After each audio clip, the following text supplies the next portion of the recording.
Hai, perkenalkan saya Lala Lisira. Saya Anissa Barokah. Saya Febritul Syahdia.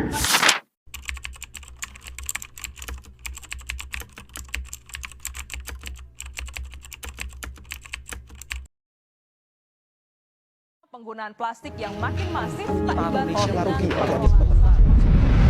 Dari sinilah semuanya bermula. Sungai Musi menjadi kehidupan Palembang.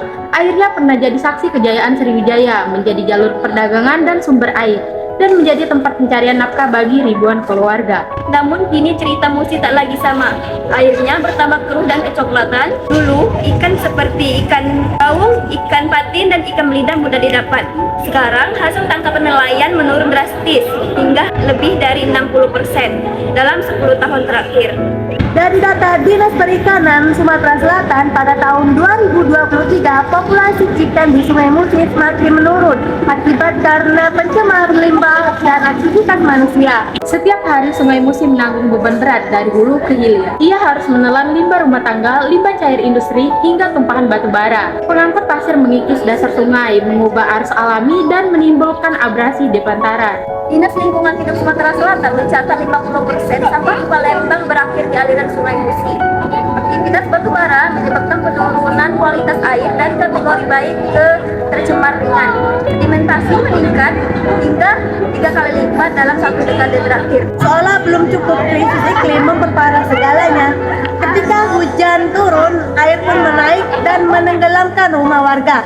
Dan ketika musim kemarau, sumber air menyurut, membuat ikan mati karena kekurangan oksigen. BMKG mencatat pada tahun 2024 suhu rata-rata naik 1,2 derajat Celcius pada 20 tahun terakhir. Frekuensi banjir meningkat hingga 40% di wilayah bantaran Musi, dan debit air menurun hingga 15% di musim kemarau panjang. Sungai Musi mulai kehilangan napasnya.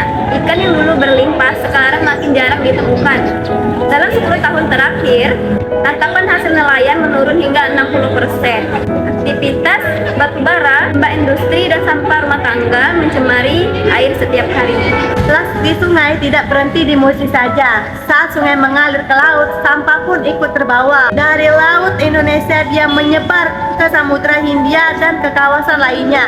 Jadi warga Palembang yang membuang sampah beribu kilometer dapat ditemukan di sana. Dan secara global, Indonesia merupakan negara penyumbang sampah plastik ke laut terbesar di dunia. Jadi Musi hanyalah salah satu pintu keluar menuju masalah global.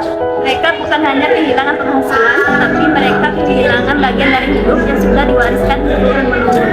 Semua belum terlambat, kita masih bisa menyelamatkan Sungai Musi dengan tindakan nyata, bukan hanya sekedar wacana.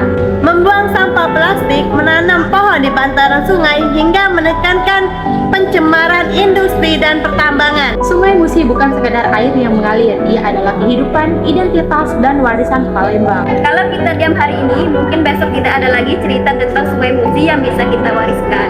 Ayo, jaga Sungai Musi. Dari kita untuk Palembang. Untuk masa depan. One is the loneliest number that you'll ever do. Two can be as bad as one. It's the loneliest number since the